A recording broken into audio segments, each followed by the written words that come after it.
When we are making arrangements, we typically start with some sort of way to anchor all of our stems, and our flavor of the month is chicken wire right now, because we can reuse it, and it's an easier way to do things than some of the other alternatives. I put a frog out here, which is one type of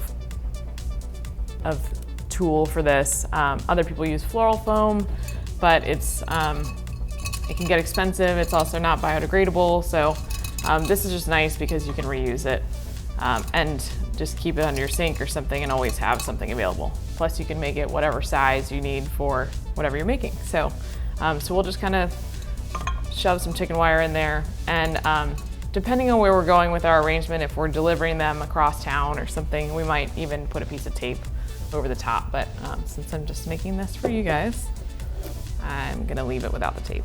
So make sure everything has plenty of water.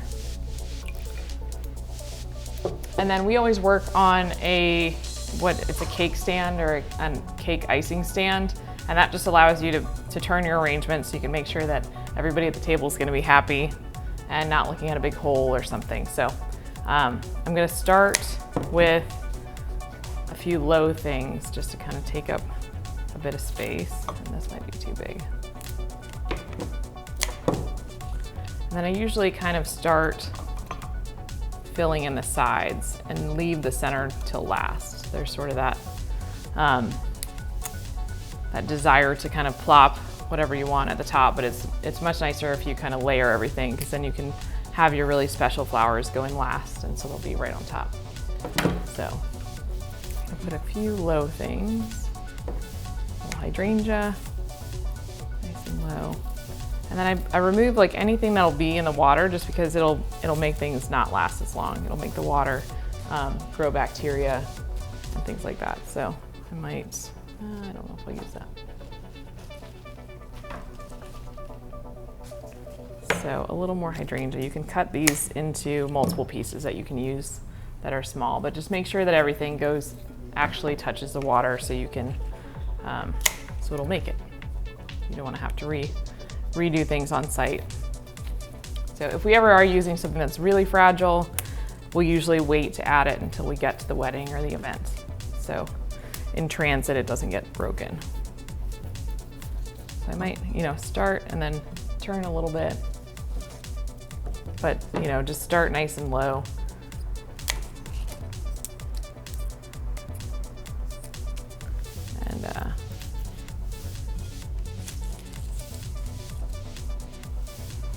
So once you've got what I guess you could call a foundation going, then you can kind of add some of your bigger blooms, because if you wait too long to add them, you're gonna run out of room in the chicken wire. So actually I'm gonna add a little bit of this Andromeda first, just to go out. A lot of what we see for weddings these days is something that's a little more natural. We used to see a lot of these like perfectly round balls, but people want something that looks a little bit more fresh picked.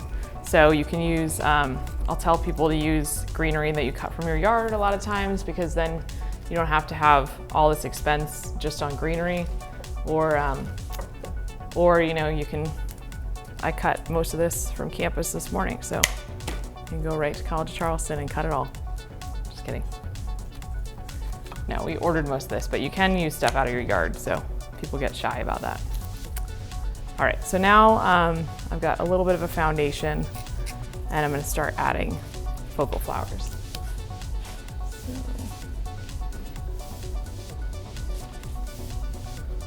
So these are a few dahlias, and I'm gonna keep these a bit longer because I want this to be a bit bigger than what it is now. So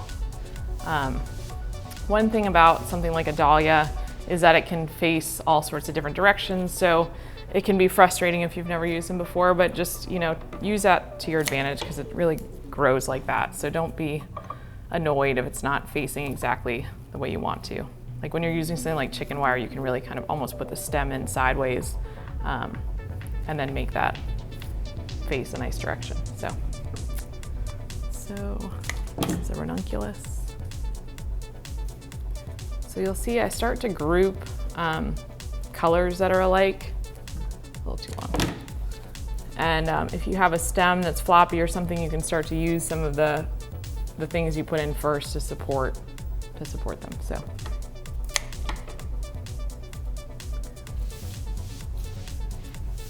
I think it's nice if you kind of work by color. Even though it's sort of counterintuitive, I think things look a little more natural when they're clustered. Even though that sounds like a contemporary sort of a idea, if they're clustered, it's more like the way they would grow in a garden, like, you know, a bush of something would grow a whole bunch of different flowers of the same variety on it. And then you might have another bush right next to it growing something else. So, so I hesitate to put one of anything anywhere because I think it kind of looks like it's alone, and it'll kind of stand out. And then there's also this concept that we always talk about that if you do one or two of anything, you have to be really careful that it doesn't end up looking like ears or eyeballs, because you don't want your arrangement to stare at you, because that would be weird. All right, what's next? Get a few more whites. Sometimes it like pains me to do this, but sometimes with something like that, you'll even want to cut off some of the flowers because they're just gonna not show up in the arrangement, and it's gonna make it harder to add other flowers on top because you're gonna use up all the space down below. So.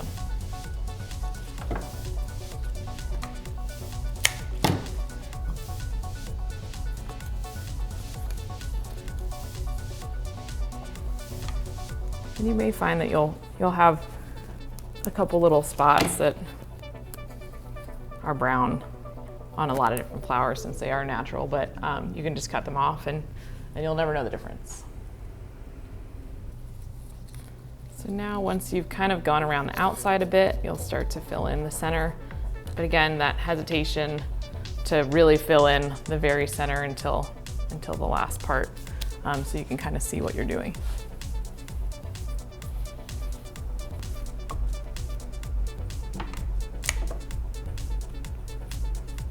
So still clustering. And then especially with these flowers that sort of have a flat face, the same rule applies with the just being cautious about making ears or eyeballs out of them, because you can end up with this little character staring out at you. So just be conscious of where you're putting things.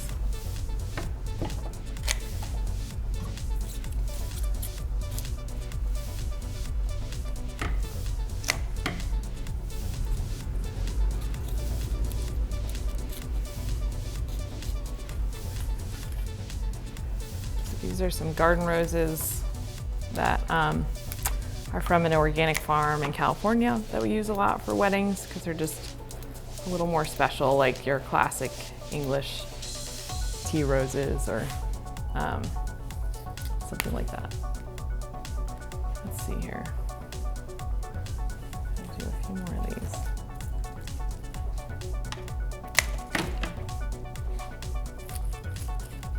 So it's nice to kind of work your way to the center so you can finish off the arrangement.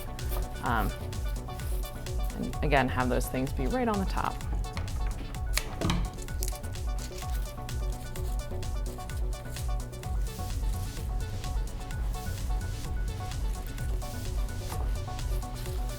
All right, so I might do one more, these little green guys.